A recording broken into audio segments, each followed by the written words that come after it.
Donc, je m'appelle Marianne Binst, je suis directrice générale et fondatrice de Santé Claire.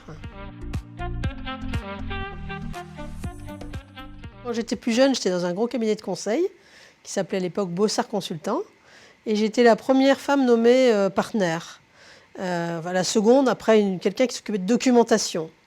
Et je me suis dit, c'est formidable et en même temps, je questionne aujourd'hui le fait qu'il n'y en avait qu'une et c'était pas normal finalement. Et il n'y avait pas franchement le droit de se réjouir de quelque chose qui était aussi marginal.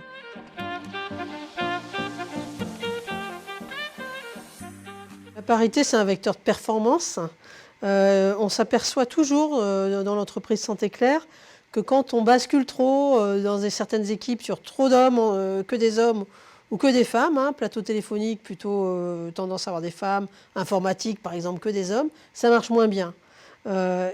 Franchement, une ambiance saine qui fonctionne bien, c'est vraiment une ambiance de parité. Et j'y crois et je le vérifie tous les jours.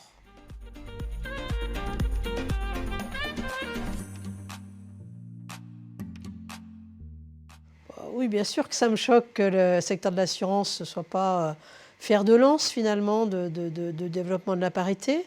Il y a une culture ancienne, assez paternaliste, qui a des bons côtés parfois d'ailleurs qu'on peut apprécier, mais globalement, c'est pas si facile d'exister en étant une femme dans ce monde de l'assurance.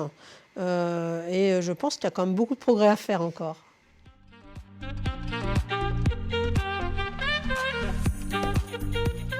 Alors à Santé Claire, on a toujours été attentif à cela. Donc on avait toujours cette motivation d'aller vers la parité.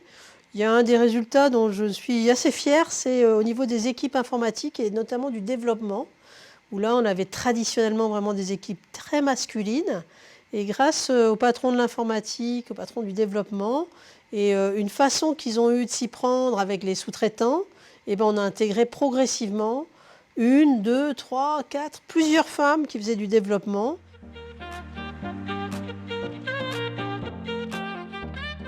La parité, ce n'est qu'un bout d'une ouverture, d'un état d'esprit, d'une façon d'être de l'entreprise qui donne sa chance à tout le monde de la meilleure façon en tirant parti de ce que sont les gens et de ce qu'ils peuvent apporter.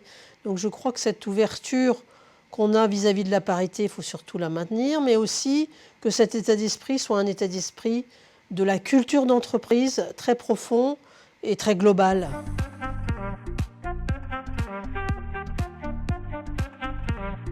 Je peux peut-être donner l'exemple de notre DRH qui a démarré dans l'entreprise comme apprenti au tout début de sa vie professionnelle et qui très jeune est devenu DRH de l'entreprise qui entre-temps avait grossi, qui faisait déjà 300-400 personnes. J'ai toujours été pour les quotas et ça ne me dérange pas du tout si quelqu'un ou moi-même on peut être recruté dans le cadre de quotas parce que je pense qu'ils réduisent les inégalités et que ça permet vraiment d'avancer. Et on voit qu'on a du mal sinon, donc on a besoin de ces quotas.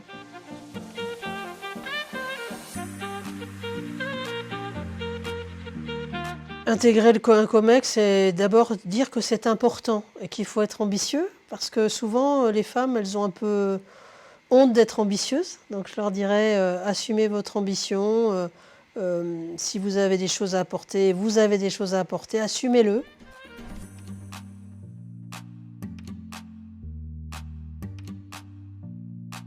Je pense à certains moments de ma vie professionnelle où on aurait légitimement pu me proposer des postes de l'étape suivante et qu'il ne m'était pas proposé.